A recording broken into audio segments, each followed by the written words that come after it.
Alright guys, welcome on to Formula 1 News. It is finally testing week here for the 2025 season. The teams have arrived in Bahrain and some of the teams took to the track today in their new cars. Aston Martin and Alpine being among those, but the Mercedes car definitely turned some heads today. Could Kimi, Antonelli and George Russell potentially put together a title challenge? Their approach, it seems, in this winter break period has been different to some of the other teams. That does not mean that they haven't made some rather radical changes to their concept from last year. Lots of images to get into today and storylines as well. Very much enjoyed your thoughts in the comments. Hit the like button if you enjoy. Subscribe if you're new as always. I greatly appreciate it. Big thanks as well. I think we hit 68,000 subscribers over the last few days. If you guys are brand new to the channel, I would appreciate it if you joined along, and now is probably about the right time to do so. Plenty of drama. World Rally Championship. They are also governed by the FIA. If you guys aren't aware of this, one of their drivers was fined over a word that he said in a press conference following a rather stressful set of circumstances. Now, the Rally Championship has decided to form their own kind of association here with the drivers, and they've released a statement in the same way to what the GPDA did, the Grand Prix Drivers Association. This is what the World Rally Drivers Association has to say against the FIA. Rally is extreme. Risk level for all the athletes, intensity of the focus, length of the days, all the limits are reached. In such a case, we question the relevance and validity of imposing any sort of penalty. Moreover, the exorbitant fines are vastly disproportionate to the average income and budget in rallying, which is also a fair point, right? Like, you know, these guys aren't earning what F1 drivers are earning. We are also concerned with the public impression these excessive sums create in the minds of fans, suggesting this is an industry where money doesn't matter. This also raises a fundamental question. Where does the money from the fines actually go? The lack of transparency only amplifies concerns and undermines the confidence in the system. Surely the negative impressions surrounding these penalties far outweigh the impact of any language lapse. We call for a direct communication and engagement between the FIA president. They're calling him out directly, not even the FIA. They're saying, Mr. Ben Sulayem,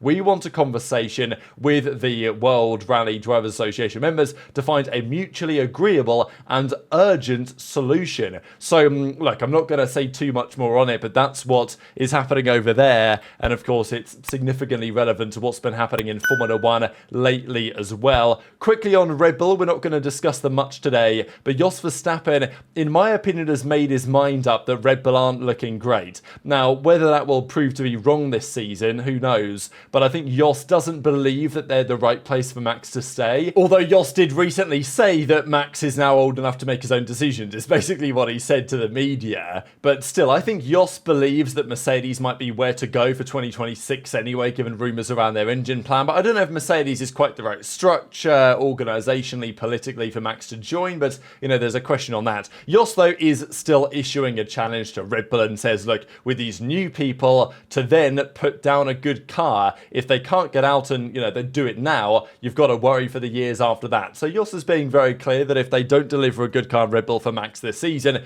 he will be advising his son to get the hell out of there. And, you know, given the rumours around their engine progress not looking so good for 2026, maybe that's somewhat understandable. Unfortunately for Red Bull as well, here they were today at, well, the Bahrain track, and they're trying to drive their van to the track, and, well, the gearbox ain't working. The gear linkage cables had had enough. So there to push the thing, and it's clearly a bit of a disaster already. So not the greatest start to the season for the Red Bull boys. Obviously, they've got no Perez anymore, so they'll be hoping that they, you know, have less damage to fix, and I'm sure the Williams mechanics are thinking the same. But still, who knows how the season's going to go, and Red Bull will be hoping, of course, that the car at least holds up during testing over the next couple of days. Loads of interesting images being spotted. This is Angela Cullen, of course, working with Hamilton again. Still fascinated to know why they parted ways. You guys probably remember it was the second race of 2023 when Cullen and Hamilton parted ways. There have been rumours that Mercedes weren't happy with the dynamic. They wanted Hamilton to, you know, no longer work with Cullen. Who knows? Of course, they gave some statements at the time saying it was a mutual decision, but now Cullen's back with Hamilton at Ferrari. Clearly, that's part of his plan to help him integrate into the system. So she's there in Bahrain. Here she was today as well, a Kim Illman photo with his head of security as well. So, yeah, everyone's out there in Bahrain getting ready for testing, and this is a pretty cool shot as well, just to see it in the flesh for for the first time, Hamilton, number 44, Ferrari garage over the upcoming days. Of course, they're only allowed to do one driver on track at one time, right? So Hamilton and Leclerc can't go out there at the same time, but there will be 10 cars on the track whenever it is possible for the teams to do so over the next couple of days. Going to be massively exciting, right? So I think it's the Wednesday that everything gets underway. Wednesday, Thursday, Friday in Bahrain. Today was a bit of a shakedown for Aston Martin. Tomorrow is a bit of a shakedown for Mercedes, and we'll see their car in a second. But firstly, there was another team that took to the track today, and that was Alpine. So, here are some images, which I'm assuming are real, although they kind of look like renders. There wasn't too much discussion on this, but this is, the car on the track today. Pretty excited to see how the season goes. Yeah, this is a real image, isn't it, right? It looks pretty, it's a pretty nice shot, I'm not going to lie. I think the car is real. It kind of looks like it in the foreground anyway. So, yeah, the Alpine has arrived to the track. The Aston Martin has arrived to the track as well. Now, this was a big talking point, right? Because, of course, we saw the car unveiled yesterday, and then today they actually drove the thing on the track. The car looks pretty aggressive. I mean, I don't want to fall into the trap of saying it looks fast, because, there's many things that make a car fast or not fast, but compared to where Aston Martin were at the start of this cycle of regulations in 2022, they've come a long way with their design. It is obviously Red Bull-esque in some capacity, but there's talk about basically all of the aerodynamic surfaces have changed. The car has changed in large capacity. The floor, the engine cover, the wings especially have been a talking point as well. Actually, Brake Boosted put something together on this talking about how the front wing is drastically different to what it looked like last year. The push rod rear suspension remaining, as we've obviously talked about over the last couple of years with what Mercedes have done with their rear suspension, where they're getting it from.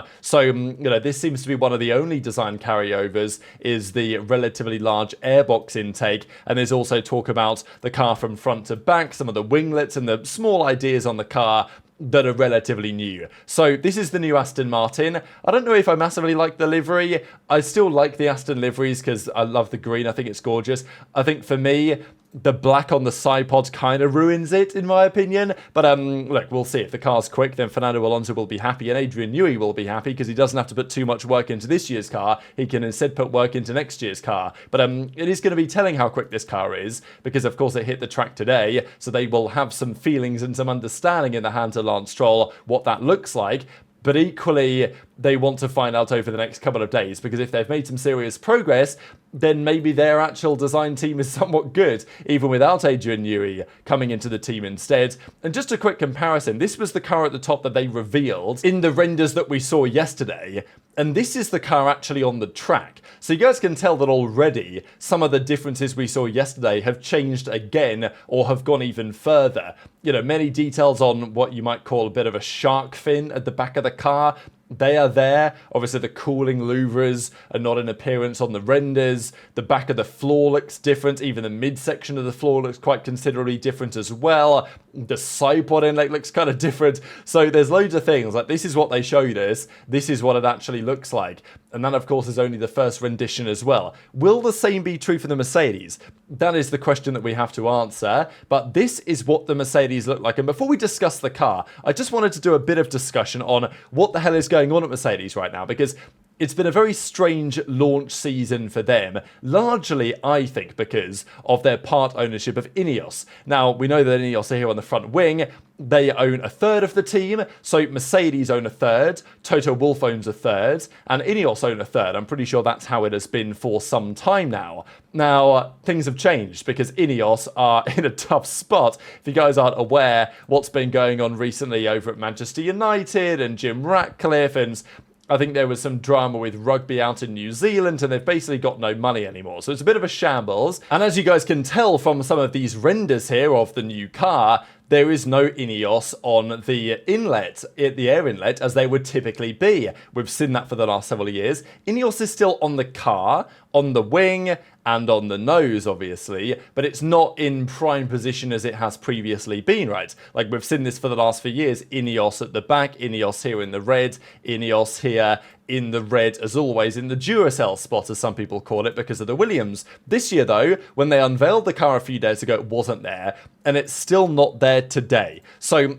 it's caused a lot of questions on what's next, really, for Ineos, exactly what is happening behind the scenes over there. There was this article, or just discussion, really, that came out a couple of days ago that Ineos is bankrupt and cannot afford this sponsorship area on the new Mercedes. And rumour has it that Mercedes has bought back half of the shares, or let's say, you know, well, basically half, 17 of 33%, let's say half, of the shares that Ineos own. So, yeah, bit of an issue over there. How is it going to affect Mercedes? Who knows? But like Manchester United are in shambles, so I don't imagine that Mercedes will want to be associated for too much longer with Ineos and what that looks like. But it's interesting for the team anyway, because of the money and the investment and what that means for the team and the lack of sponsorship opportunities there. The fact that they've lost sponsors anyway because Hamilton's gone to Ferrari and probably haven't been able to attract as many new ones as you would like. I mean, if you look at the car, I'm not saying it's devoid of sponsors. Mercedes have sponsors, but you look at it and it's not, you know, rammed to the hilts like the McLaren is, or like the Ferrari is, for example, right? And that's probably okay. Mercedes don't necessarily need all the money, and I'm sure Petronas pay them a fair bit. But still, it's not exactly the most decked out livery, and that's fine by me. I think it makes it look better. But it is interesting for the state of Mercedes. Now, we should probably also talk about, is it going to be any good or not? That's the key question, and there's been lots of discussion on the rather dramatic changes that it seems like they have made. Mercedes have been quite quiet this off-season compared to normal. They've not said much. They've, well, maybe the intention is, let the car do the talking on the track. The first thing you might notice, excluding the arrows on the screen which have changed, is that the rear wing basically looks the same. Now, that doesn't necessarily mean that it is the same. It is very plausible that the rear wing they have in the renders is simply an older model and they will have a new one, because the Ferrari, for example, has a very interesting new rear wing concept they have gone for. But Mercedes, a lot of their talk over the winter was they weren't going to take too much risk. They were going to change things to make the car perform better, certainly in terms of keeping the rear tyres alive and maintaining consistency over the course of many different circuits, with the intention to maybe not win like all the races, but be competitive enough everywhere to capitalize and still put together some sort of a championship challenge, which of course is what Mercedes here are aiming to do even after a challenging last few years. That was what they were discussing over the winter. McLaren were saying, we're taking all the risk, super extreme. Ferrari were basically saying the same thing. And Red Bull, compared to their usual selves, haven't seemed especially confident either. But still, it does feel like they have made some substantial changes anyway. But it turns out Mercedes, in my opinion anyway, have done more than I expected them to do. Certainly from the changes we are going to see here, the fin, if you want to call it, out of the back, but also the side pod shape. It's, like, maybe not the biggest deal, but it is relevant to the shape of the side pod, the way that the airflow interacts with the floor elements, and the way that that airflow is then transported to the back of the car, into the diffuser, and into the beam wing, and these type of elements on the car as well. Thanks to F1 Unchained for putting together some of the great comparison shots here as well. He pointed out a couple of differences. Now, of course, this is the render, and as we have just seen, the Aston Martin render was rather different to what they turned up with on the track. So you can imagine that this specification here was potentially an older spec than what Mercedes are going to turn up with tomorrow. But I think the bottom line is they have changed quite a lot. Certainly at the back of the car, that's the bit that I'm kind of interested in. Yes, the side pod has changed, and the front elements have changed a bit, and the way the halo looks has changed. But if you look at the back of the car, certainly the way that the back of the side pod and the engine cover are interacting, it does now seem rather dramatically different. Of course, there's changes at the top element as well, and you can quite clearly see, at least on this image, this entrance to the side pod. It's, you know, I'm not going to call it a zero pod, but you guys know that Red Bull, they did this last year, notably, when they introduced this additional element of inlet, this vertical inlet, in addition to the horizontal inlet. Now, Mercedes last year had this kind of P-shaped, you might call it, at least when it's on the other side pod, in this case, inverted P-shape, whatever, this element of the inlet to the side pod. This year it seems like they're going for kind of what, you know, Red Bull did last year. Whether that's a good idea or not, of course, that is a question. But this was the other comparison shot that F1 Unchained put together, and I really liked this one actually, because you guys can quite clearly tell how the side, let's say the engine cover, is much closer into the body this year than it has been. So I think clearly Mercedes have done work in a few areas. One of the areas that they will have done work is repackaging the bodywork where they can. And there's talk even from James Allison here in a second that they've repackaged many of the elements internally to make things more efficient. And look, it may not be incredibly noticeable, but I think it is true based on this side-by-side that at least on the renders, the engine cover is more concise. I wouldn't say it's exactly brought back the cannons that the W3 or W14 had and the RB20 copied, but it's a little bit more like that than it was last year, and they've just tried to be a little bit slimmer, I imagine, to not interrupt the airflow as much, to help the beam wing, help the rear wing, but also increase the straight line speed, which is a main goal of the cars this year, is aerodynamic efficiency. But also the beam wing, which is this element here, is drastically different to what we saw on the Mercedes last year. So yeah, the rear wing may look similar, but the beam wing is definitely substantially different. And here are some comparison shots, for example. So yeah, we've got, well, I'll just go through it like this because you guys can pretty much see this clearly enough. This is the W15 versus what the W16 looks like for the side-pod inlet perspective. Very, very different. This is what it looks like from the side, as we've seen before. And then this is another example of the 24 Mercedes on top to the 25 Mercedes at the bottom. Now, of course, when we see it on the track tomorrow, that's when we're really going to be able to know about it. But there's talk about the Red Bull style, changing what they've done before. They've got the push rod still at the front. But it's interesting to me because as soon as Mercedes have unveiled this, they're now very much on the offensive in terms of their discussion. Of course, they're moving forward. So they're bringing Antonelli into the team. Russell says we're incredibly motivated.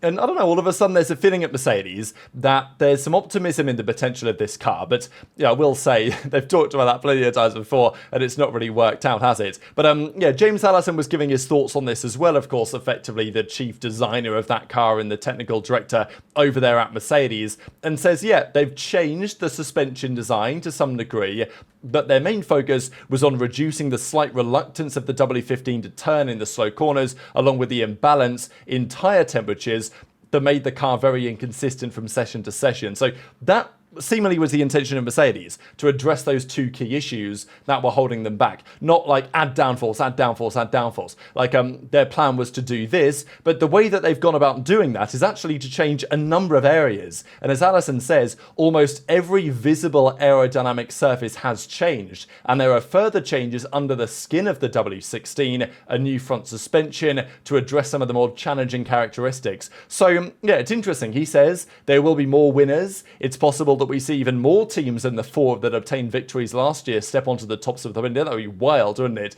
To see, Merc, Ferrari, McLaren, Red Bull, and then, I don't know, Williams win a race. Yeah, I'm not going to go that far. But you know what I'm saying? It would be very interesting. The cars are definitely converging in terms of performance, but Mercedes have, to my eye at least, made more changes than I thought they would make, and potentially been more aggressive than I thought they might be as well. So, look, I don't know how quick the car's going to be. Still not massively confident in Mercedes really delivering, but we'll see tomorrow when they hit the track for the first time whether everything runs very smoothly. But very much interested to your thoughts in the comments below. We've discussed Ferrari now, we've discussed McLaren now, we've discussed Mercedes now. Where's the Red Bull car? Let's see it, right? Then we can talk about what they might have changed for the new season for Max Verstappen's ride. But hit the like button if you enjoyed, subscribe if you're new, take care, and I'll see you next time.